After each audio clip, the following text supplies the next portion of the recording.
Hi అండి. తెలుగువారి పెళ్ళిళ్ళలో గుమగుమలాడే పనసకాయ బిర్యానీ ఏ విధంగా చేస్తారో ఇప్పుడు చూద్దాం. ముందుగా పనసకాయ ముక్కల్ని ఇలా చిన్న చిన్న పీసులుగా కట్ చేసుకొని పక్కన పెట్టుకోవాలి.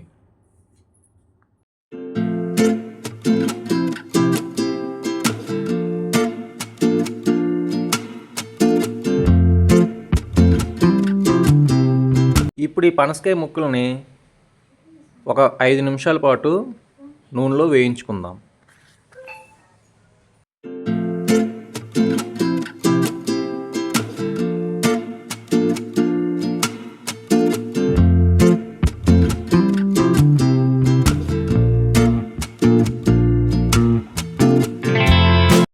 ఇప్పుడు వేగిన పనసకాయ ముక్కల్ని ప్లేట్లోకి తీసుకొని పక్కన పెట్టుకుందాం. ఇప్పుడు మసాలా పొడి కోసం ప్లేట్లో కనిపించేవి ఒక కళాయిలో వేసుకొని మీడియం ఫ్లేమ్లో దోరగా ఓ 5 నిమిషాల పాటు వేయించండి. వీటిని ఇప్పుడు మెత్తగా మిక్సీ పట్టుకుందాం. ఇప్పుడు స్టవ్పై బిర్యానీ పాత్ర పెట్టుకొని అందులో ఆయిల్ వేసుకుందాం. ఆయిల్ కాస్త వేడెక్కాక ప్లేట్లో చూపించే బిర్యానీ మసాలాలను నూనెలో వేయించుకుందాం.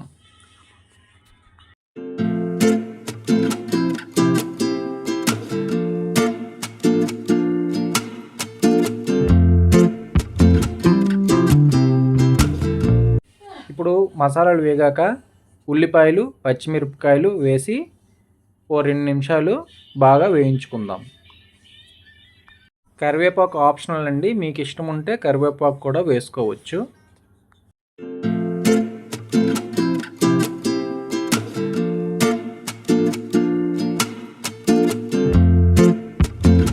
ఇవి వేగాక అందులోకి ఒక 2 టేబుల్ స్పూన్ల అల్లం వెల్లుల్లి పేస్ట్ని వేసుకొని బాగా వేయించుకోవాలి.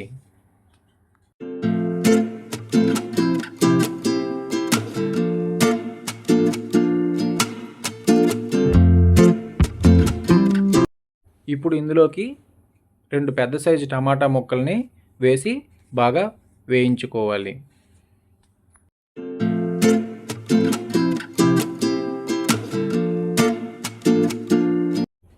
ఇప్పుడు ఇందులోకి ఒక అర టేబుల్ స్పూన్ పసుపు పొడిని వేసుకోవాలి.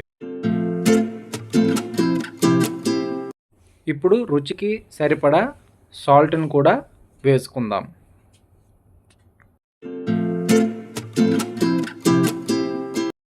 వీటిని బాగా కలుపుకున్నాక ఇందులోకి వేయించి పెట్టుకున్న పనసకాయ ముక్కల్ని యాడ్ చేసుకుందాం.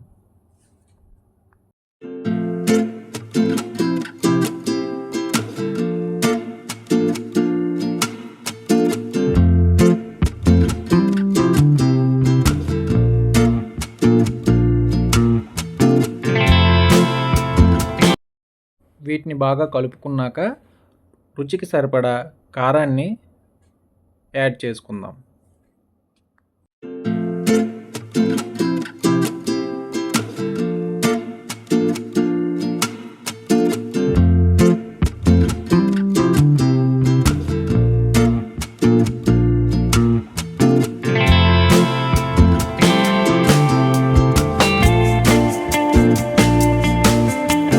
దీన్ని బాగా అడుగు పట్టకుండా కలుపుకోవాలి నెమ్మదిగా.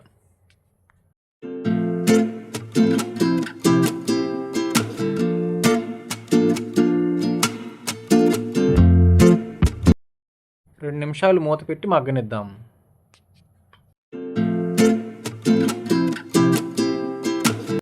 ఒకసారి బాగా కలుపుకొని కాస్త కొత్తిమీరను కూడా వేద్దాం.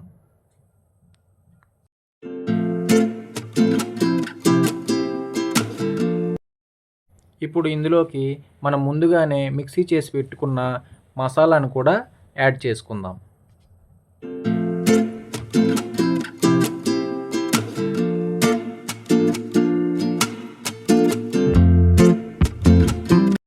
వీటిని ఒకసారి బాగా కలుపుకున్నాక ముందుగానే ఒక 20 నిమిషాల పాటు నానబెట్టి పెట్టుకున్న రైస్ని ఇందులోకి యాడ్ చేద్దాం. నేనైతే 4 కప్పుల రైస్ని తీసుకున్నాను.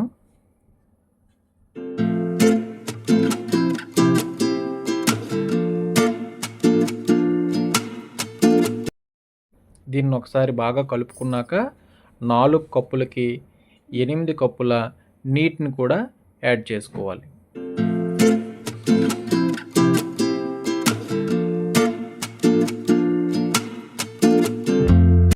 ఇప్పుడు దీనిని బాగా కలుపుకోవాలి. కలుపుకున్నాక ఒకసారి టేస్ట్ చూద్దాం. ఏదైనా సరిపోకపోతే మళ్ళీ యాడ్ చేసుకోవడానికి వీలుగా. నాకు కొద్దిగా సాల్ట్ సరిపోలేదు, అందుకే కొద్దిగా సాల్ట్ వేసుకుంటున్నాను. వేసుకున్నాక ఒకసారి మళ్ళీ అంతటినీ ఒకసారి మంచిగా కలుపుకోవాలి. ఇప్పుడు దీని మీద మూత పెట్టి కాస్త బరువును కూడా పెట్టి ఒక 5 నిమిషాలు హై ఫ్లేమ్లో, అదేవిధంగా 10 నిమిషాలు లో ఫ్లేమ్లో ఉడికించుకున్నాక ఈ విధంగా బిర్యానీ రెడీ అవుతుంది. ఇప్పుడు దీన్ని బాగా కలుపుకుని కాస్త కొత్తిమీర, కాస్త పుదీనా, అదేవిధంగా 2 టేబుల్ స్పూన్ల నెయ్యిని కూడా యాడ్ చేసుకుందాం.